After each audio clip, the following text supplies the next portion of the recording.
ग्रहणं नक्कीच अशा काही घटना घडवून आणू शकतात.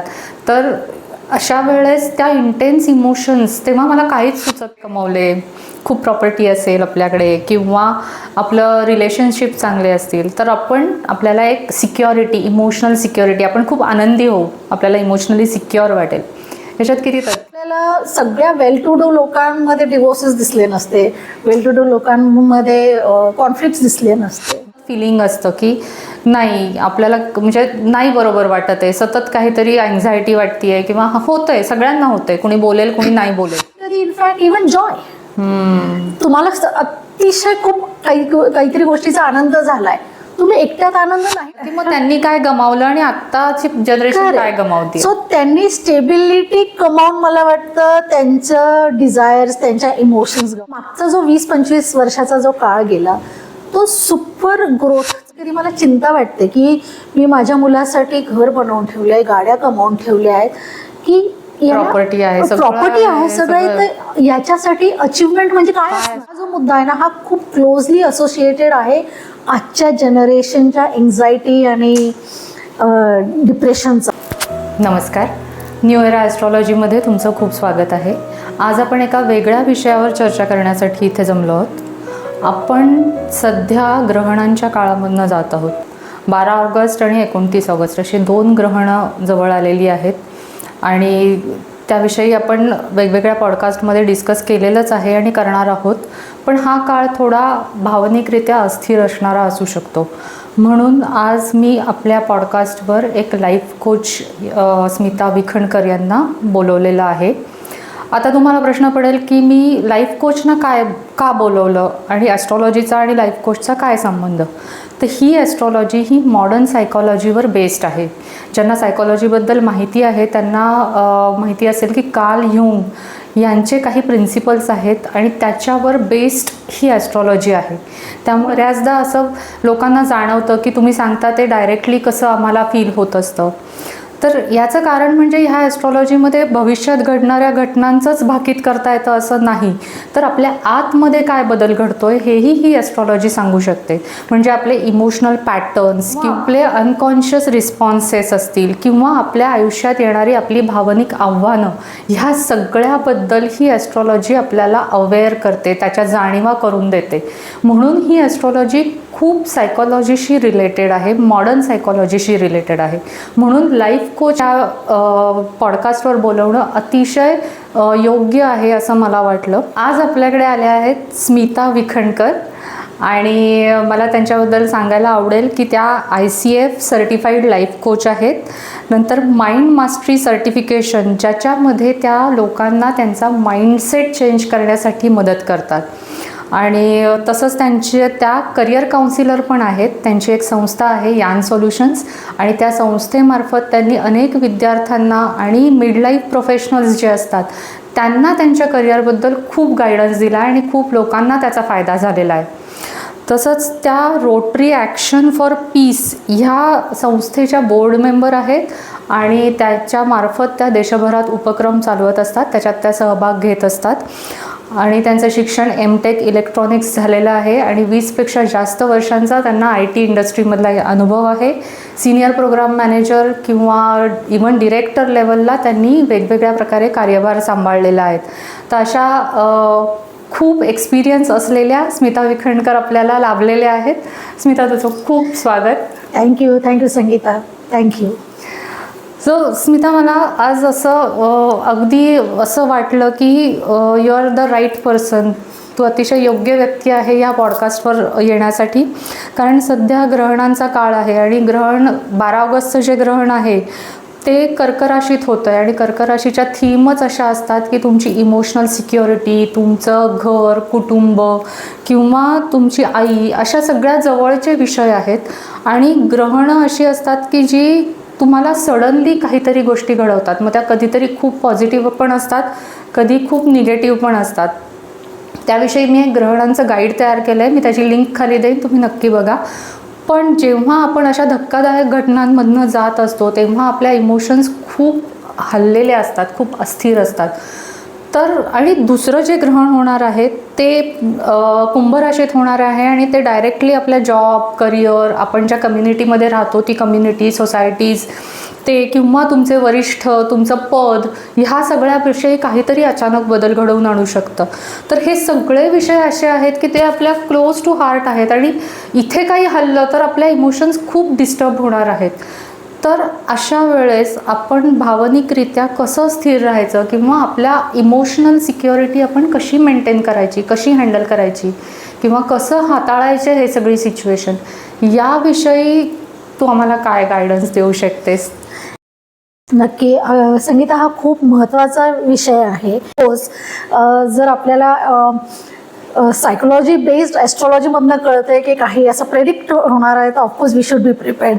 आणि I am also looking forward to this conversation, कारण खरंच हा खूप महत्त्वाचा विषय आहे. आपण एक छोटंसं एक्झाम्पल घेऊया.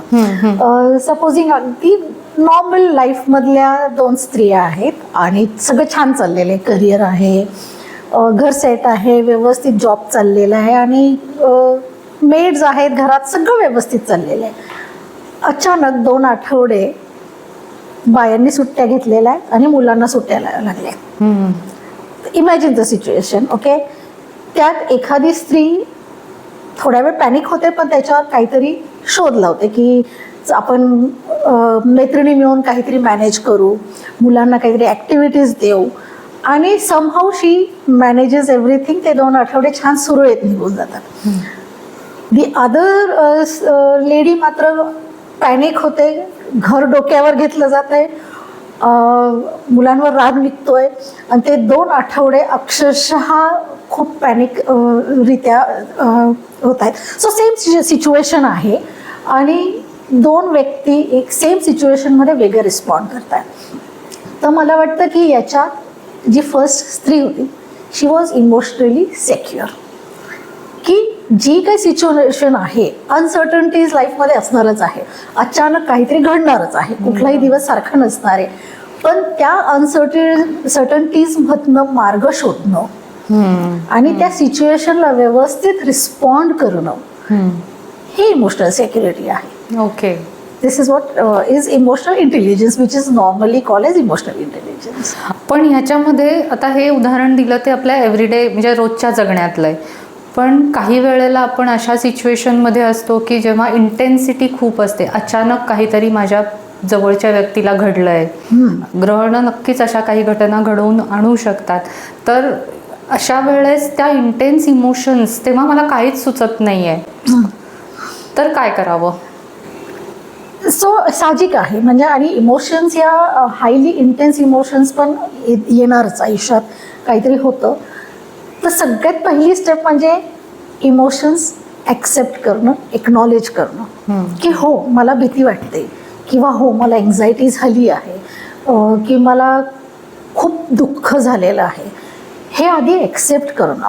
आणि जसं तू म्हटलं की कधी कधी हाय इंटेन्सिटीच्या इमोशन्स येतात, तर या इमोशन्स नॅचरली तुमच्या बॉडीवर काही ना काही इम्पॅक्ट होतो, तुम्ही दुःखी होता, काही वेळ विकनेस येतो, पण you have to experience that. जर तुम्ही ते त्यावेळेस सप्रेस केलं तर हे कधी ना कधी तुमच्या वेगळ्या रूपात बाहेर येऊ शकतो. सो जेव्हा खूप हाय इंटेन्सिटीच्या इमोशन्स असतात तेव्हा त्या ॲक्सेप्ट करणं आणि त्यांचा एक्सपिरियन्स होऊ देणं स्वतःला, काही काळ त्याला स्पेस देणं पण गरजेचं असतं. आणि मग नंतर थोड्या वेळानंतर तुम्ही त्याला वेंट आउट करणं. त्या वेंट आउट करण्यासाठी पण तुम्ही आधी ते आयडेंटिफाय करा की नेमकं काय होतंय. भावना ओळखता आल्या पाहिजे. तुम्ही लिहून काढू शकता, काही लोकांना पेंटिंग आवडतं, पेंट करू शकता, काहींना गायला आवडतं, गाऊ शकता. Just go for a walk, किंवा तुम्ही रनिंगला जा. बऱ्याच जणांना एक्सरसाइज करायला फार आवडतं, अशा वेळेस योगा करा. आणि जेणेकरून you are not sitting with that emotion, त्याच्यातनं बाहेर तुम्ही कुठल्या ना कुठल्या पद्धतीने हळूहळू जा. पण जसं तू म्हणालीस की इमोशन्स खूप हाय इंटेन्सिटीच्या जर असतील तर त्यांना थोडं स्पेस देणं गरजेचं असतं. You have to let it absorb. पण ज्या वरवरच्या इमोशन्स असतात त्यांना उगाचच पुरवाळत बसायची गरज नसते. बरोबर. त्यांना पटकन डिस्ट्रॅक्ट करणंही गरजेचं असतं, अदरवाईज तुमचं डे टू डे इम्पॅक्ट होऊ शकतं. पण अशा काही सिच्युएशन झाल्या की माझी जवळची व्यक्ती गेली आहे किंवा डिवोर्स होणं, आणि मी खूप नॉर्मल व्यक्ती आहे, मी काही खूप शिकलेली नाही आहे, मी खूप चांगल्या ऑफिसमध्ये जात नाही आहे, मी अगदी साधी व्यक्ती आहे, मे बी शिक्षणही माझं बेताचं आहे. तर अशा लोकांनी काय करायला पाहिजे ना? मला लिहायला पण नाही आवडत किंवा मला ते सुचणार पण नाही लिखाण, तर काय करावं माणसाने अशा वेळेस? की कशा मी त्या एवढ्या तीव्र भावना माझ्या, कारण डिप्रेशनमध्ये जातात लोक अशा घटनांनंतर, तर तेव्हा काय करावं? नाही मला वाटत लिहावं किंवा लिहिणं हा माझा स्वभावच नाही आहे, तर अशा वेळेस काय करायला पाहिजे? अगदी छान प्रश्न आहे की बऱ्याचदा आणि खूप जणांना कंटाळाही असतो लिहायचा. तसं मलाही आहे, म्हणजे मलाही असं काही खूप लिहायला आवडत नाही. पण थँकफुली आपल्या ट्रेडिशनमध्ये किंवा बऱ्याच कल्चर्समध्ये एक खूप कम्युनिटी बेस्ड सिंगिंग किंवा फोकलोअरमधनं तुम्ही अभंग म्हणतात, कीर्तन करतात किंवा मंदिरात जाऊन भजन म्हणतात. This is way of vent out. म्हणजे मी म्हटलं नाही आणि मी किमान जाऊन मंदिरात त्या लोकांच्यात बसले, ते ऐकलं. अगदी अगदी अगदी नुसतं जाऊन तुम्ही टाळ्या जरी वाजवल्या त्यांच्या बरोबर जाऊन तरीही चालतं. आणि अशा कम्युनिटीमध्ये जेव्हा तुम्ही वेगळे वेगळे लोक बघतात त्यावेळेस आपोआप स्वतःशी संवाद व्हायला लागतो की माझं दुःख एवढं आहे का? तुम्ही इतरांचंही दुःख बघतात. सो आपण एक सोशल ॲनिमल आहोत. बरोबर. तर जोपर्यंत तुम्ही सोसायटीमध्ये जाऊन बघत नाही की बाकीच्यांचं काय आहे, तोपर्यंत स्वतःचंही तुम्हाला कळत नाही की किती इंटेन्सिटीचं आहे. मे बी तुम्ही अननेसेसरीली तुमचं दुःखाला मोठं करत असाल.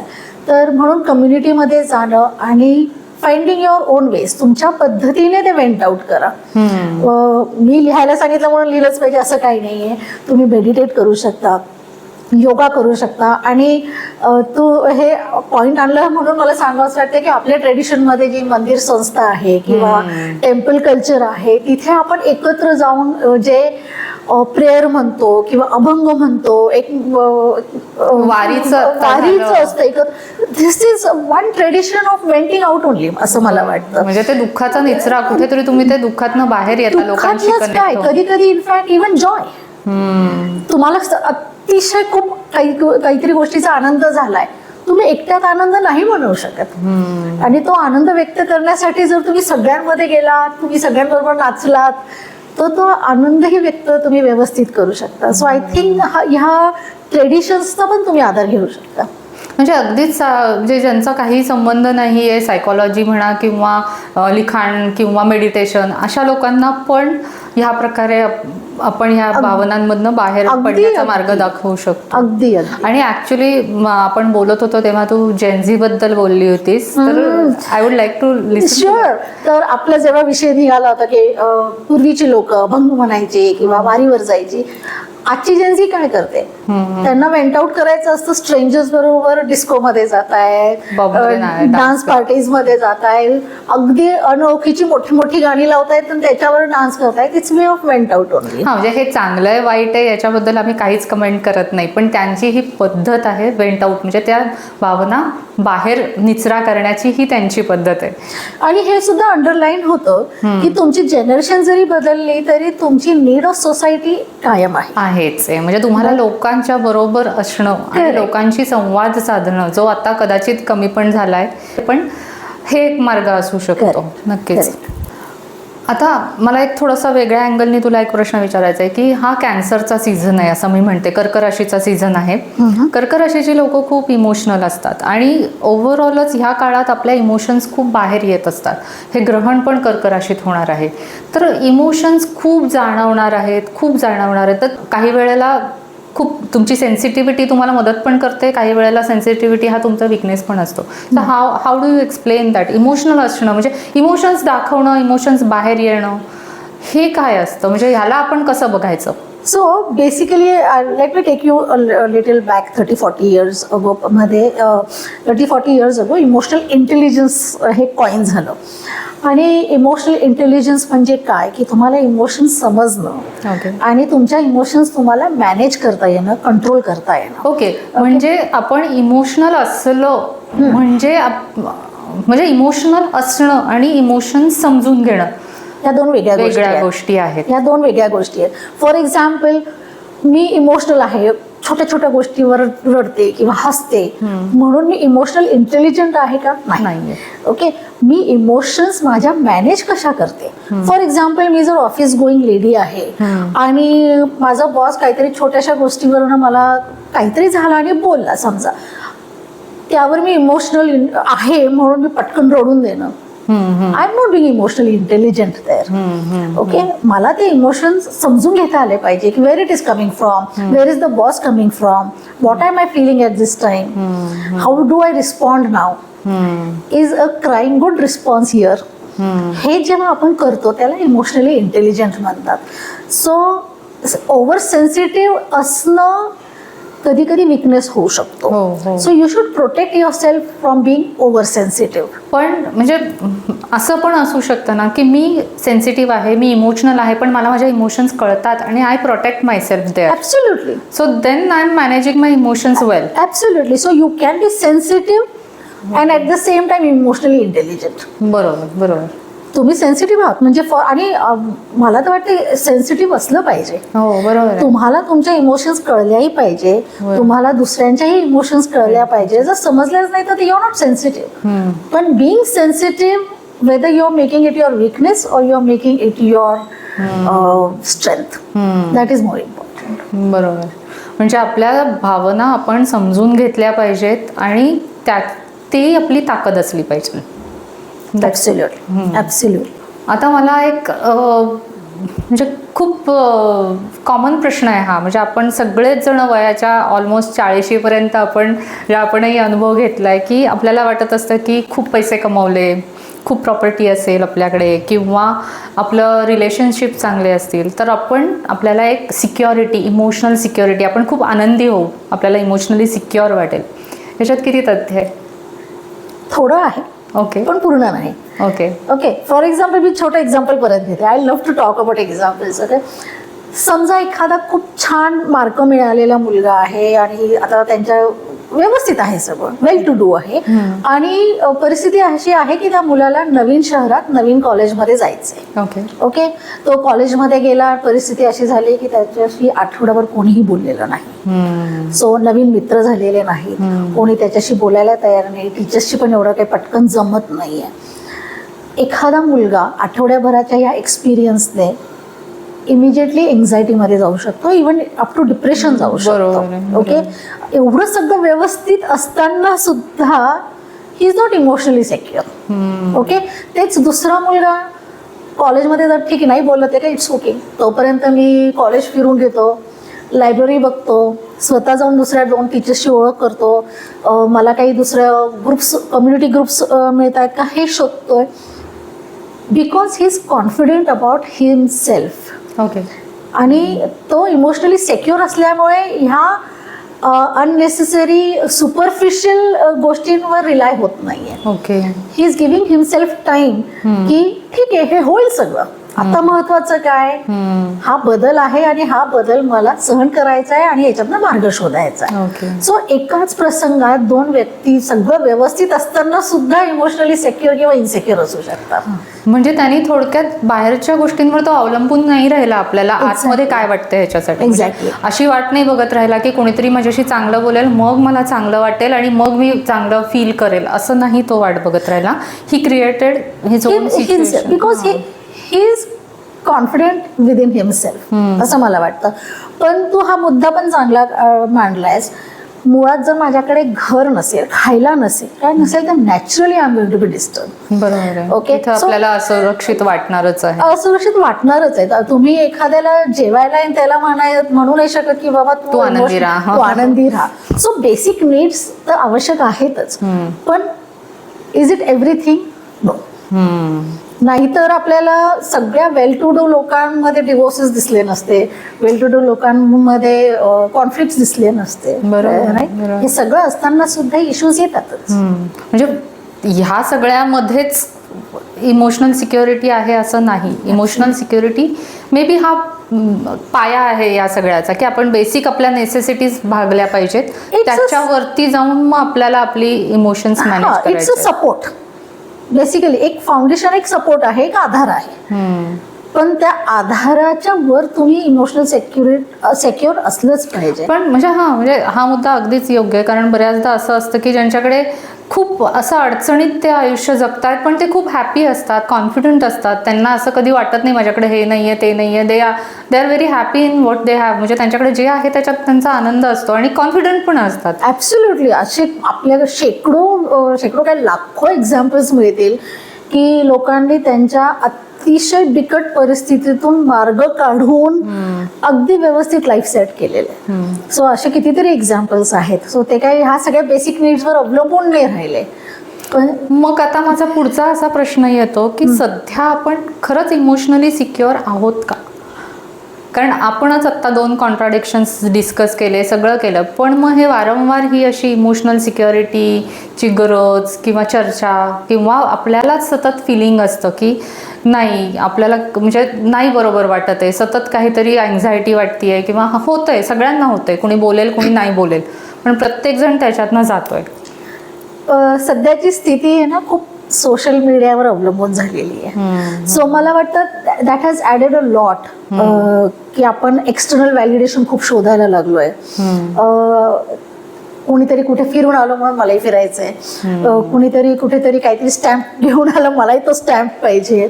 या अशा मला वाटतं सुपरफिशियल अचिव्हमेंट्सवर आपण खूप जास्त अवलंबून राहायला लागलोय. त्यामुळे हे सगळं नाही मिळालं किंवा नाही झालं म्हणून आपण इमोशनली इन्सिक्युअर होतोय. हे जर आपण थोडंसं स्वतःकडे पाहायला लागलो आणि या सुपरफिशियल गोष्टींवरचं अवलंबून राहणं जर कमी केलं तर we will be back to normal as a normal society. आताच्या काळात ही गरज आहे आपल्या इमोशन्स समजून घेणं आणि त्याच्यावर त्या मॅनेज करणं, कारण आपल्या वर इतका भडीमार होत असतो. म्हणजे आपणच बघतो ॲक्च्युली, दुसरं कोणी काही दाखवत नाही आपल्याला, आपलाच फोन असतो, आपणच घेऊन बसतो आणि आपणच त्याच्यावर रील्स बघत असतो, काय इंस्टाग्रामवर दुसऱ्यांचे अकाउंट बघत असतो आणि मग तिथनंच आपली अँझायटी सुरू होते. एक्झॅक्टली. आणि I think that is adding a lot to this emotional insecurity. नाही तर पूर्वी 10 वर्षापूर्वी मेंटल हेल्थवर कोणी काही एवढं बोलत नव्हतं, डिप्रेशन विषयी कोणी बोलत नव्हतं. ते सगळं कुठून यायला लागलं की we have as a society we have stopped looking inwards. As a society आपण स्वतःच्या कॉन्फिडन्सकडे न बघता इतर लोक मला चांगलं म्हणताय का, इतर लोक माझ्याविषयी काय विचार करतायत, am I fitting in their definition of success, हे सगळं इतकं बाहेरून बघायला लागलोय. आणि त्याच्यामुळे हे सगळे इमोशनल इन्सिक्युरिटी मला वाटतं बिल्ड व्हायला लागली आहे. But again, I don't want to say everything is gloomy. There is so much help available. आता ही जी चर्चा आपण करतो ही सुद्धा एक ॲडिशन आहे त्या दृष्टीने, right? And it is very simple. म्हणजे असं काही खूप मोठं त्याच्यात विज्ञान वगैरे असं काही नाही. मला असं वाटतं की यातनं आपण स्वतःला एक माणूस म्हणून जास्त ओळखायला लागू. इतर आणि आपल्यासारखाच समोरचाही आहे किंवा आपल्या ज्या गरजा आहेत त्या समोरच्याही आहेत इमोशनली, बाकीच्या तर आहेतच, पण इमोशनली सुद्धा आपल्या सारख्या गरजा आहेत हे ओळखायला लागू, एकमेकांना अप्रिशिएट करायला लागू, एकमेकांविषयीची जी एम्पॅथी आहे ती वाढवू आणि नॅचरली आपण परत एक समाधानी आणि खुश समाज बनवू शकतो असं मला वाटतं. हा खूपच छान मुद्दा मांडला की आपण कसं ह्या सगळ्याकडे बघितलं पाहिजे, स्वतः इनवर्ड म्हणजे आतमध्ये आपल्या पहिल्यांदा म्हणजे डोकावलं पाहिजे. आधी आपण आपल्याच इमोशन्स समजून घेतल्या पाहिजेत. पण बऱ्याचदा आपल्या ज्या भावना असतात त्या फक्त आपल्यापुरत्या नसतात, तर आपल्या दुसऱ्यांवर पण देवाणघेवाण आहे ही भावनांची. तर मग अशा केसमध्ये दुसऱ्या माणसाच्या इमोशन्सला आपण कसं हँडल करू शकतो? सो अगदी छोटंसं एक्झाम्पल घेते. सकाळी उठल्या उठल्या एक जोडपं आहे आणि नवऱ्याची अपेक्षा असते की हिने सकाळी उठून मला आधी चहा द्यावा. छोटीशी गोष्ट आहे. त्या दिवशी रात्री मे बी ती थकलेली असणार, ती सकाळी उठली नाही. सकाळचं संभाषण काय होणार, मला चहा दिला नाही किंवा चहा दिला नाही हे न सांगता वेगळ्या पद्धतीने नवरा रिस्पॉन्ड करतोय, तुझं तू बघून घे किंवा मला आज डबाच नकोय वगैरे अशा रिॲक्शन्स होतात.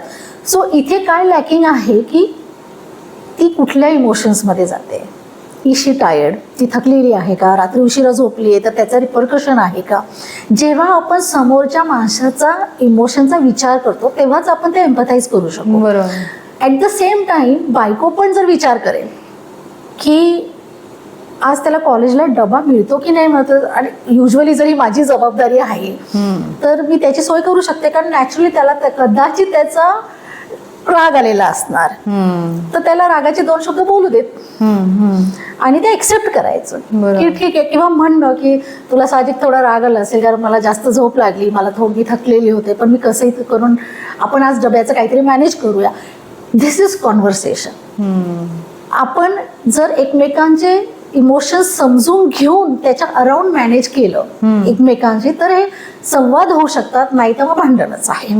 सो हा एक मोठा मुद्दा म्हणजे मला असा मांडायचा आहे की इमोशन्स आपण समजून घेऊ शकतो, मॅनेज करू शकतो, इतरांचे कंट्रोल नाही करू शकत. म्हणजे बायको असं म्हणू नाही शकत की नाही याला रागच कसा आला. बरोबर आहे. आणि बऱ्याचदा आपण तिथेच अडकून पडतो, तिथेच अडकतो की राग येणं ते त्याचा हक्क आहे, तो मी कसा मॅनेज करते, दॅट इज माय रिस्पॉन्सिबिलिटी. आणि ना मला जाणवतं, तू हे एक्झाम्पल दिलं, हे आपल्या अगदी जवळच्या लोक आहेत, बऱ्याचदा समजून पण घेतलं जातं किंवा नाही घेतलं तरी ते होतं नाही.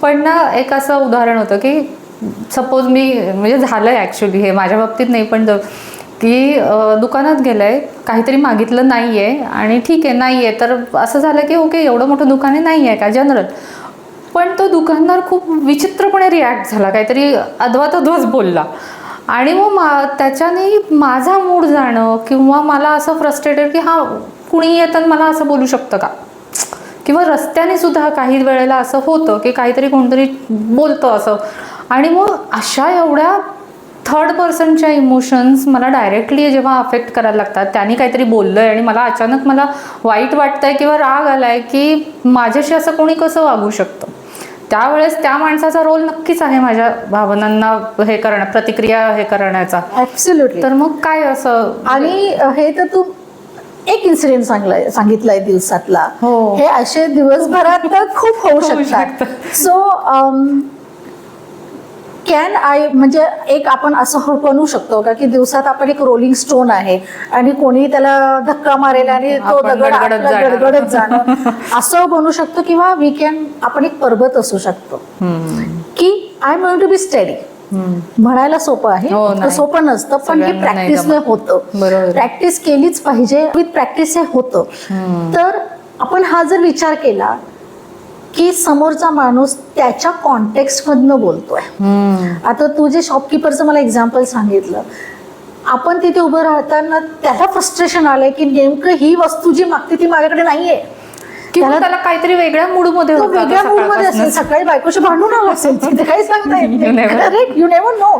किंवा तू येण्याआधी कदाचित त्याला एखाद्या लोन ऑफिसरचा फोन आलेला असेल, काही सांगता येत नाही, anything. So when you think की मी याचा इम्पॅक्ट मला होऊ देणं योग्य आहे का, is it good on my health, तिथे जर आपण तो पॉज घेतला तर तो खूप उपयोगाचं होतं. मला वाटतं जे आपल्या आई वडिलांनी आपल्याला सांगितले की बाई राग आला की काउंट 1 to 10 किंवा 1 ते 10 मोजा किंवा उलट मोजा, तो एक जो ब्रीदिंग स्पेस आपल्याला मिळतो विचार करायला की माझ्या हिताचं काय आहे.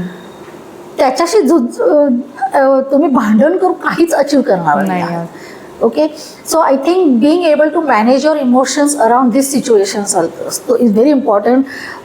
जर हा मुद्दा सगळ्यांनी लक्षात घेतला तर मला असं वाटतं की जे रोड रेजचे इन्सिडेंट्स आपल्याला दिसत आहेत, छोट्या छोट्या गोष्टींवरून लोक गाडीतनं खाली उतरतात, मारहाण करतात, शिवीगाळ करतात, and this is all accumulated frustration, accumulated emotions जे कधीतरी सप्रेस केलेल्या सगळ्या राग जो असतो तो अशा पद्धतीने बाहेर येतो.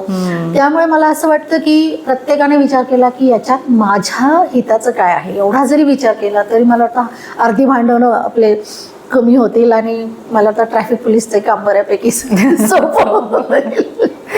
सो ठीक आहे की म्हणजे तू म्हटलीस तसं की मला ह्याच्यात म्हणजे माझ्या फायद्याचं काय आहे हा विचार करणं, पण कदाचित माझ्या भावना माझ्यावर इतका ताबा घेतात की मला तो राग आणावर मग मी तो एक बोलला मी दोन बोलले असं करत, किंवा मी रडूनच गेले निघून, दिवसभर मी सॅड राहिले, खूपच दुःखी राहिले की मला कुणी येतं काही बोलतं का, किंवा माझी भांडणं झाली मला भांडता पण येत नाही तर मी अजून दुःखी झाले असं.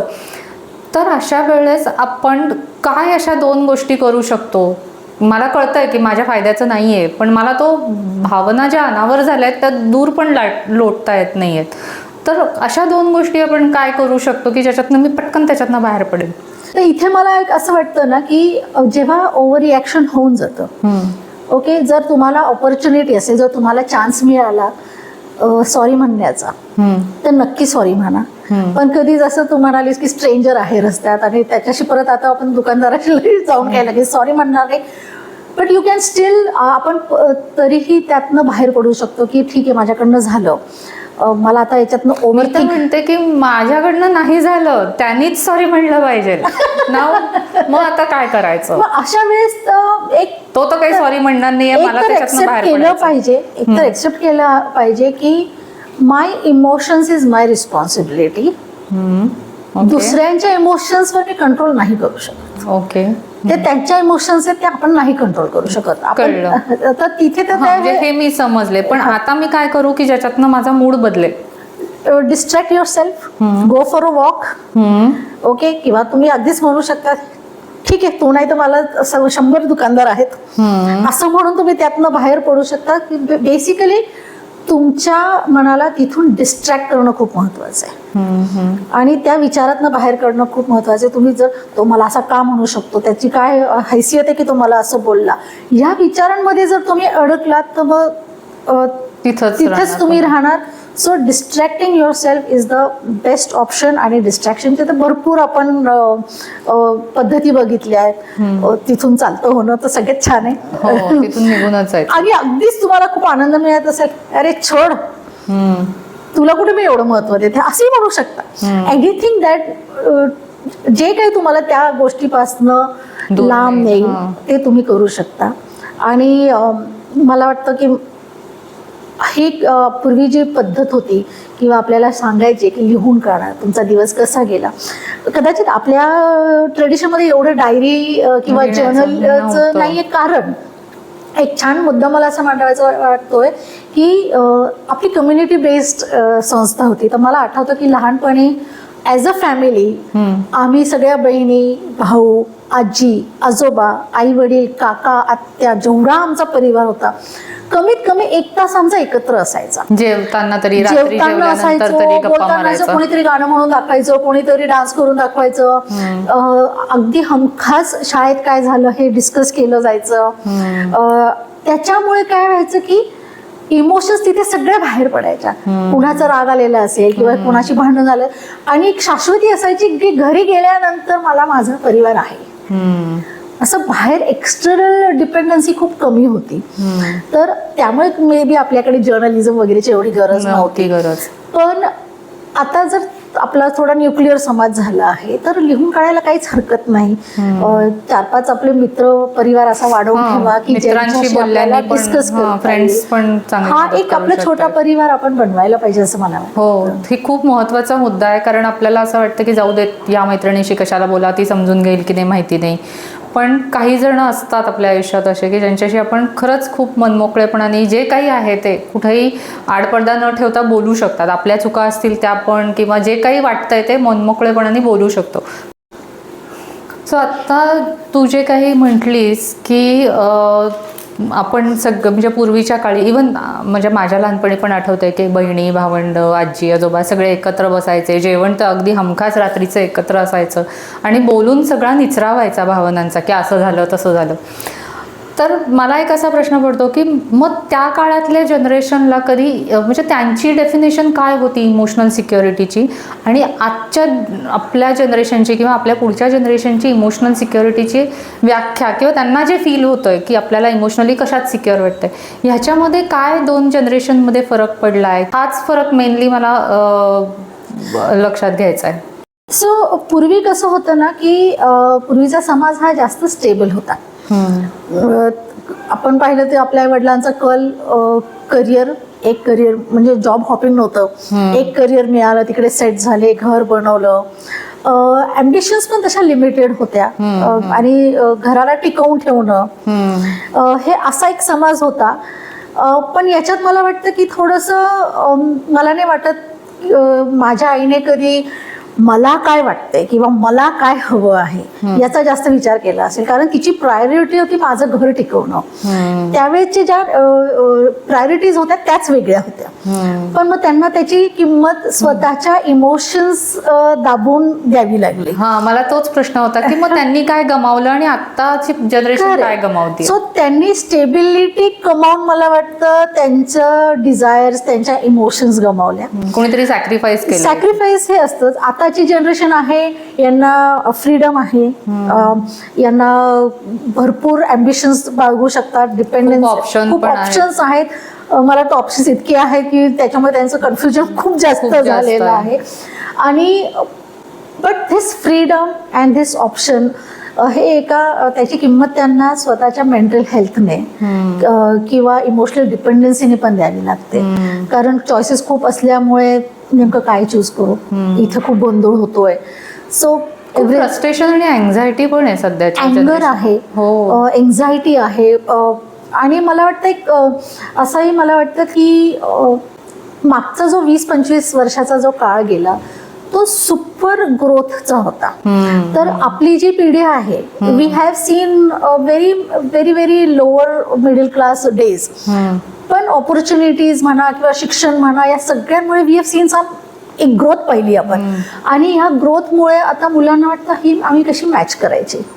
तर माझ्या मैत्रिणीशी माझं एकदा असं बोलणं होतं की कधी कधी मला चिंता वाटते की मी माझ्या मुलासाठी घर बनवून ठेवलं आहे, गाड्या कमावून ठेवल्या आहेत, की प्रॉपर्टी आहे सगळे, तर याच्यासाठी अचिव्हमेंट म्हणजे काय असणार आहे नेक्स्ट, त्याने काय करावं की त्याला वाटेल की मी आईवडिलांपेक्षाही छान केलं. आणि मला वाटतं हा जो मुद्दा आहे ना, हा खूप क्लोजली असोसिएटेड आहे आजच्या जनरेशनच्या एन्झायटी आणि डिप्रेशनचा. कारण त्यांना असं वाटतं हाऊ टू, कारण आपण बघतोय की माझ्या आईवडिलांनी त्यांच्या आईवडिलांपेक्षा एवढं केलं, आम्ही काय करू शकतो. कारण ते इट्स, आणि प्रत्येक पॉसिबल नाहीये की तुम्ही फायनान्शियल स्टेटस नेक्स्ट लेवलला घेऊन जाऊ शकता. हे पॉसिबल नाहीये. शिक्षण पण ऑलमोस्ट किती करून करणार तुम्ही, युअर मॅचिंग युअर पेरेंट्स. आणि ही एन्झायटी जी मुलांमध्ये येते, तर याच्यात मला असं वाटतं की व्हॅल्यूज मेंटेन करणं, आईवडिलांना सरपास करण्यापेक्षा मी माझ्या फॅमिलीचं हेल्दी रिलेशनशिप कसं मेंटेन करू शकतो, how do I maintain a happy life, म्हणजे मी जे आहे त्याच्यात खुश कसा राहू शकतो. हे पुन्हा आपण त्याच मुद्द्यावर येतोय की कंटेंटेडनेस जे आहे, समाधानी असणं. कारण सध्याच्या जनरेशन मध्ये हे तेच झालंय की मी समाधान कशात मिळवू, हा खूप मोठा प्रश्न त्यांना निर्माण झालाय. तर हे मला वाटतं, आणि पेरेंट्सचे मला वाटतं तितकीच रिस्पॉन्सिबिलिटी आहे की आपल्याला ॲज पेरेंट्स जर हे प्रेशर मुलांवर आलेलं दिसतंय.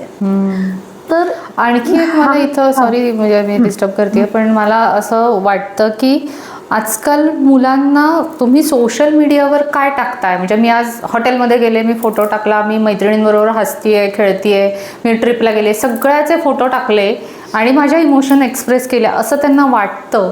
आणि मग आतमध्ये मात्र खूप काहीतरी अशा रिकामपण असतं किंवा त्याच खऱ्या भावना आहेत का, तर ते दे आर कन्फ्युज्ड बेसिकली की तुम्हाला स्वतःला काय वाटतंय आतमध्ये, आणि मग 4 लोक करतायत तसं सगळं मी पोस्ट केलं की मग मी आनंदी झालोय असं वाटणं. ह्या दोन्ही मधला फरक म्हणजे कळतंय ना मी काय प्रश्न विचारते. सो मला वाटतं हे जे आनंद मुलं घेत आहेत, किंवा मला तर वाटतं काय मुलंच काय, आता मला मंडळी पण करायला लागले, हे क्षणिक आनंद आहेत.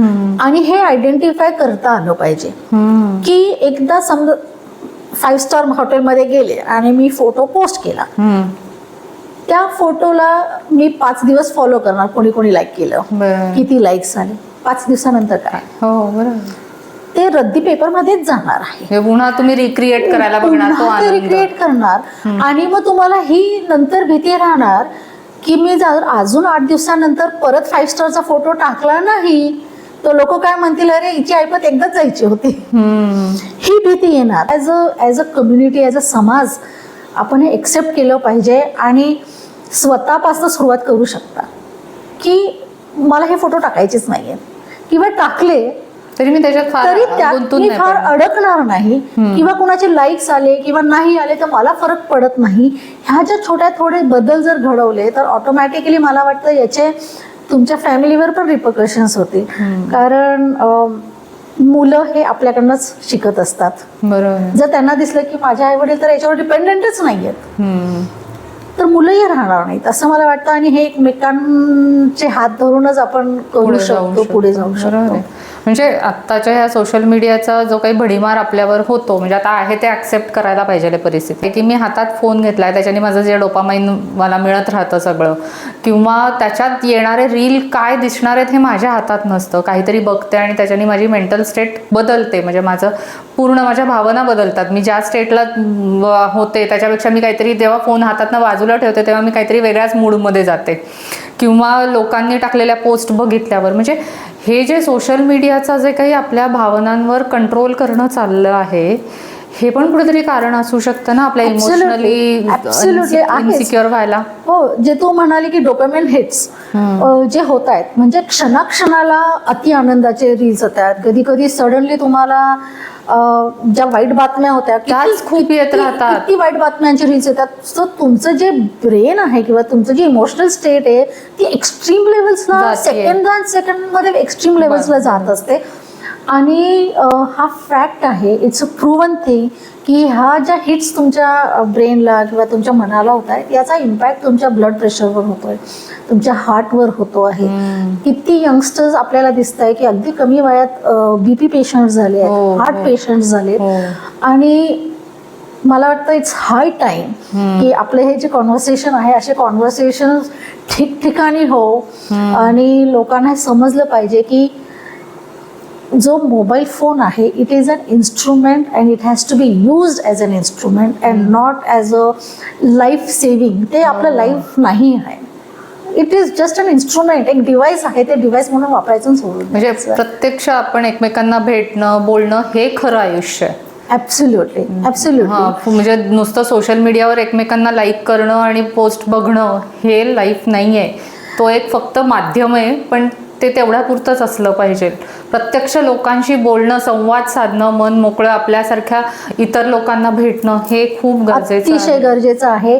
याच्यावरनच मला दुसरा सध्याच्या परिस्थितीबद्दल मी बोलते की देशात आता काय चाललंय, जेनझीजनी जे केलंय. मला असं वाटतंय की आपल्याला इमोशनली सिक्युअर वाटण्यासाठी आपल्या देशाचा जो काही कारभार आहे त्याचा पण खूप मोठा हात आहे. तर काय वाटतं? ॲब्सोल्युटली आहे. जसं आपण घर, पैसा ह्या बेसिक नीड्स म्हणालो, तसंच तुमच्या देशाची काय स्थिती आहे ही तुमच्या इमोशनल सिक्युरिटीवर इम्पॅक्ट करणारच.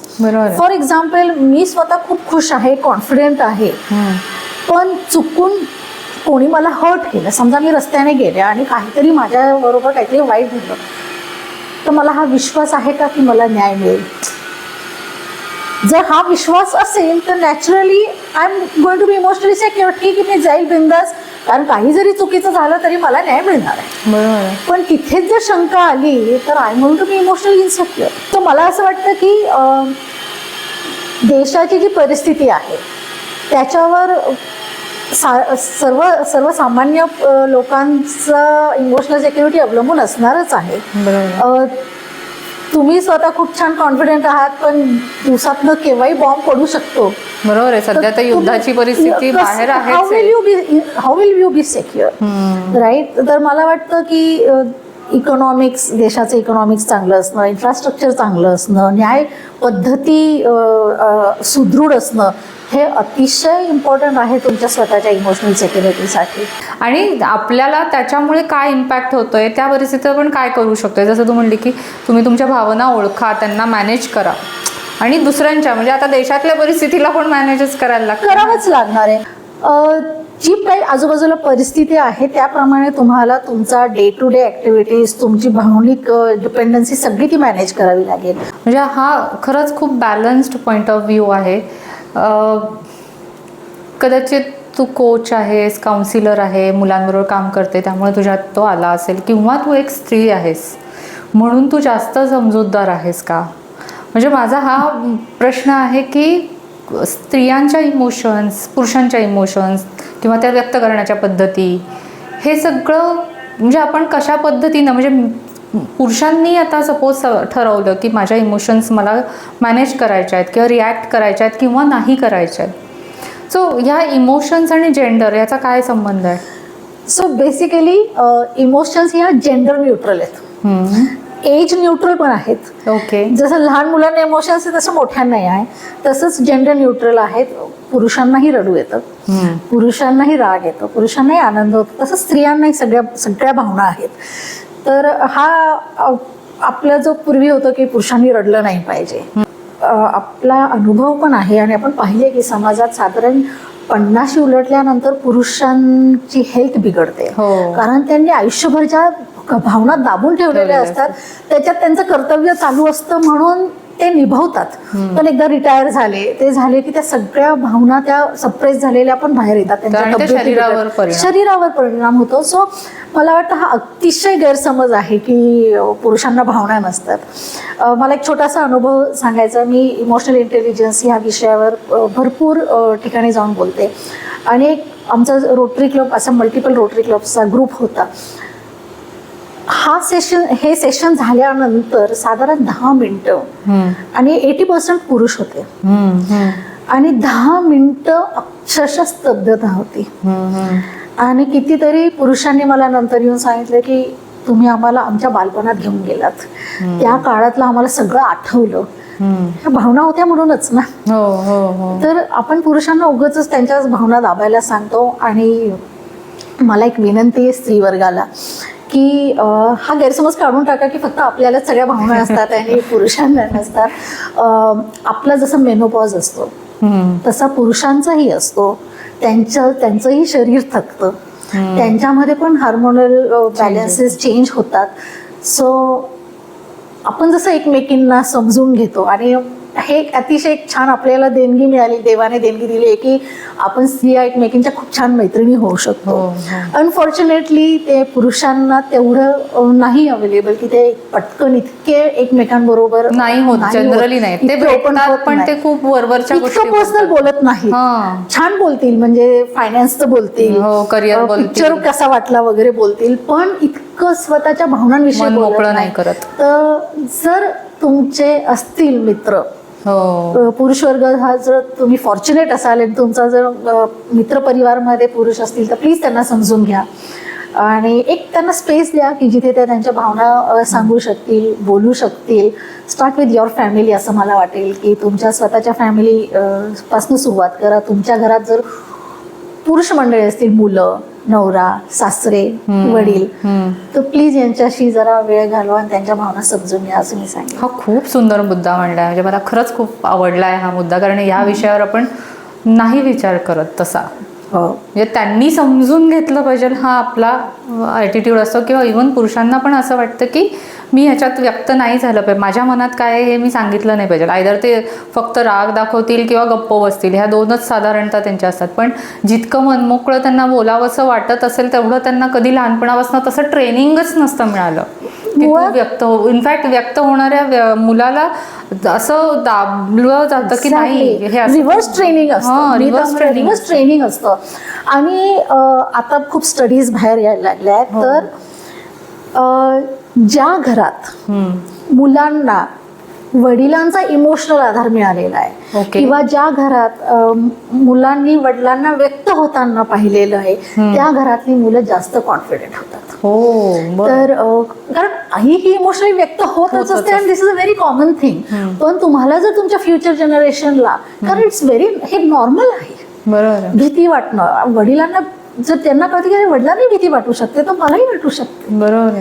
तर हे जर तुम्ही नॉर्मलाइज केलं तर सगळ्यात पहिले तर तुमच्या घरातल्या पुरुषाची लाईफ बेटर होईल आणि तुमचं घर पण नॉर्मल आहे. मुलांनाही नॉर्मल इमोशन्स ह्या नॉर्मल असतात हे शिकायला मिळेल. अगदीच अगदीच, हा फारच छान मुद्दा. म्हणजे थोडक्यात ह्याचा सारांश असा आहे की स्त्री असो नाही तर पुरुष असो, तुमच्या भावनांना व्यवस्थित मार्ग मिळाला पाहिजे मोकळ्या करण्यासाठी. तसं वातावरण तुम्ही घरात आणलं पाहिजे की जो प्रत्येकाला सुरक्षित वाटलं पाहिजे आपल्या भावना व्यक्त होताना. That's how I can. Exactly मुद्दा हाच आहे की इमोशन्स सगळ्यांना सारख्या असतात बरोबर आणि आहे. त्या समजून घेतल्या पाहिजे, एक्सेप्ट केल्या पाहिजे, कंट्रोल केल्या पाहिजे आणि मॅनेज करता आलं पाहिजे. आता मला जरा एक थोडंसं वेगळ्या दृष्टिकोनातून तुला विचारायचं आहे की आता म्हणजे आपण आता ह्या एजला आहोत, तर सगळं करून झालं आहे किंवा आयुष्याचं एक दुसरं पर्व सुरू झालं आहे आपलं असं म्हणायला हरकत नाही. आणि मग आपल्याला असं वाटतं की आता स्वतःपेक्षा आपण समाजासाठी काहीतरी करावं आणि त्याच्यात मन गुंतवावं, तिथे समाधान मिळवायचा आपण प्रयत्न करतो की जेणेकरून मला शांत म्हणजे काहीतरी एक महत्त्वपूर्ण करतोय आपण आयुष्यात, काहीतरी पर्पज मिळवण्याचा.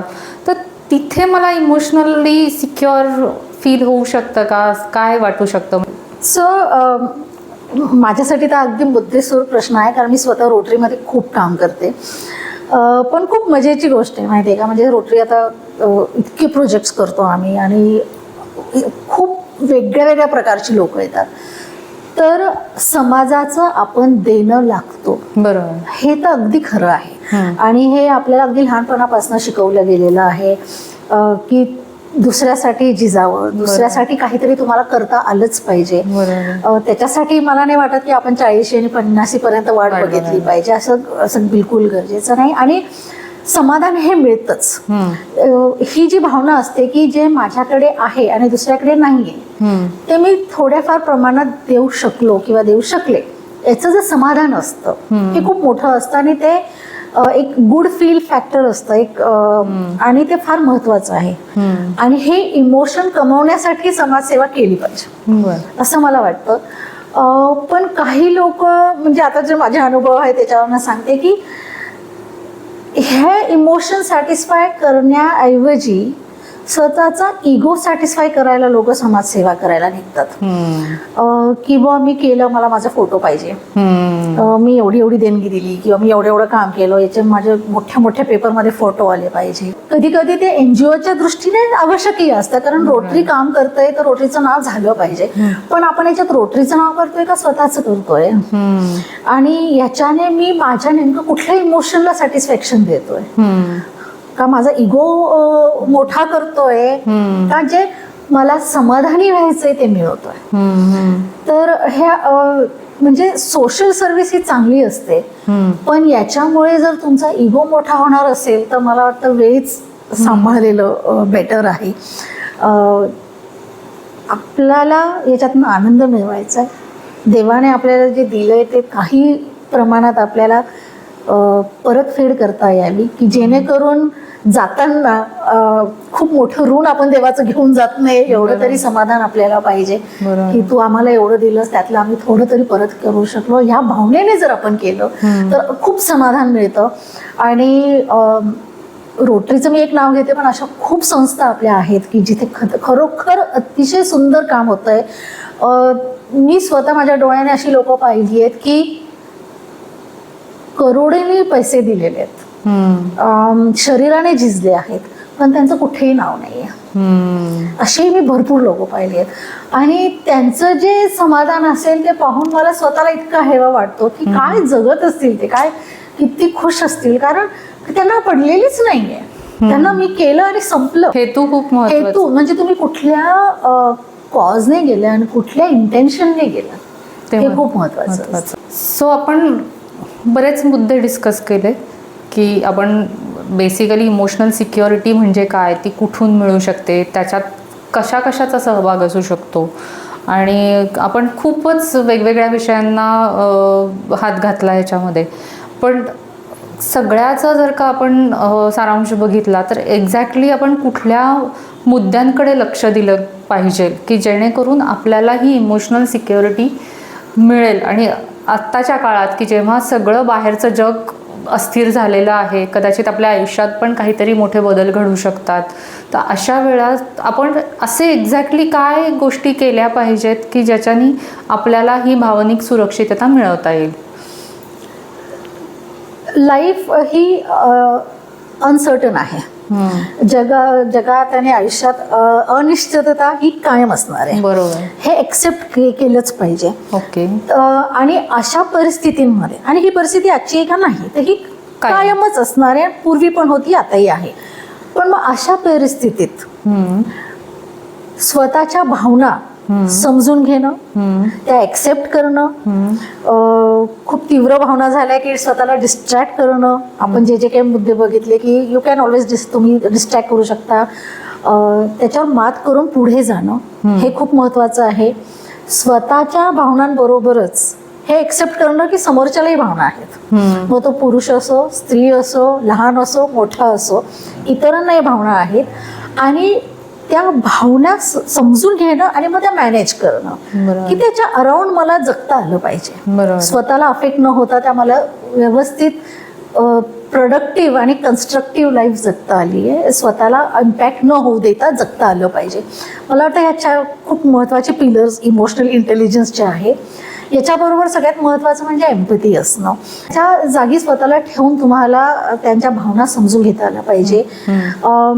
एकमेकांबरोबर सगळे रडू शकतात, पण जर कोणावर प्रसंग आला आहे तर नेमकं त्याला काय मदत हवी आहे, नुसतं त्याच्यासोबत रडणं हवं आहे का त्याला मदत हवी आहे, ती कधी कधी नुसतंच त्याच्याबरोबर बसणंही गरजेचं असतं, मोठी मदत असू शकते. तर ही एम्पॅथी मला वाटतं आपल्याला सगळ्यांना जागरूक करण्याची खूप गरज आहे. आपली जी मोबाईल डिव्हायसेसवर, इंटरनेटवर आणि सोशल व्हर्च्युअल कनेक्शन्सवर जी डिपेंडन्सी वाढली आहे ती कमी करण्याची गरज आहे. इन पर्सन सगळ्यांना भेटा. आपण एक सोशल ॲनिमल आहोत आणि जी मला माझ्या मैत्रिणीशी डोळ्यात डोळे पाहून बोलून जे समाधान मिळतं ते व्हर्च्युअलमध्ये नाही मिळणार. तो आपला हा जो एक छोटा परिवार आहे बियॉन्ड, आणि आपण आता छोट्या फॅमिलीज झालो आहोत, तर मे बी पूर्वी एवढी गरज नव्हती अगदी जवळचे मित्र असणं वगैरेची, पण आता ती गरज आहे कारण तेवढे नाहीत आपल्याकडे आजूबाजूला सिबलिंग्स, कझिन्स. तर एक तो परिवार निर्माण करण्याची गरज झाली आहे. स्वतःही तो विश्वास कमवा, इतरांचे चांगले मित्र बना, आणि इतरांसाठी पण, आणि तुम्ही पण तसे मित्र कमवा, असं मला वाटतं एक गरज आहे. देशात जे घडायचं ते होत राहणार आहे, पण यातूनही मला वाटतं जर आपण हा आपला एक छोटा आनंदी परिवार बनवला तर आपल्याला अतिशय छान मार्ग, सगळ्या संकटातनं आपण बाहेर पडू. बरोबर. खूप छान. खूप इन्साइट्स मिळाल्या मला स्वतःबद्दलची खूप रिअलायझेशन्स झाली की काय बदलायला पाहिजे आहे. नक्कीच आहे, कारण इवन ही ॲस्ट्रॉलॉजी पण खूप शिकवत असते आणि आज तुझ्याकडनं बरेच गोष्टी अशा कळल्या की ज्या माहिती आहेत पण त्या कशा करायच्या, आणि ते रिअलायझेशन आल्याशिवाय त्या बदल घडत नाहीत. तर मला असं वाटतंय की आपल्या सगळ्यांना असे काहीतरी इन्साइट्स या चर्चेमधनं मिळाले असतील, काही रिअलायझेशन्स झाली असतील तर नक्की त्यावर विचार करा. स्मिता, खूप खूप थँक्यू, खूप धन्यवाद की तू इथे आलीस आणि इतकं छान गप्पा मारल्या आणि खूप चांगल्या गोष्टी आम्हाला सांगितल्यास की ज्या आत्ताच्या काळात खूप महत्त्वाच्या आहेत. हो, मलाही तेवढाच आनंद मिळाला संगीता, आणि होपफुली याचा सगळ्यांना उपयोग होईल असं मला वाटतं. आणि मला तर अतिशय हे सगळं बोलताना आणि सांगताना खूप मजा आली. थँक्यू.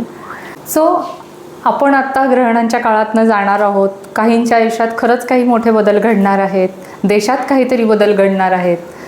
पण मला असं वाटतं की आज आपल्याला काहीतरी मिळालं आहे की ज्याच्यातनं आपण खूप खंबीरपणे या सगळ्या प्रसंगांना, या परिस्थितीला नक्कीच सामोरं जाऊ, आणि त्यावेळेस आपले हात हातात असतील एकमेकांच्या, आपल्या जवळच्यांच्या, आपल्या मित्रांच्या, आणि त्या परिस्थितीतनं आपण नक्की मार्ग काढू. आणि हाच या पॉडकास्टचा विषय होता आणि हेतू होता. तर ह्या सगळ्यासाठी तुम्हाला खूप शुभेच्छा. पुन्हा भेटू पुढच्या पॉडकास्टमध्ये. Thank you so much.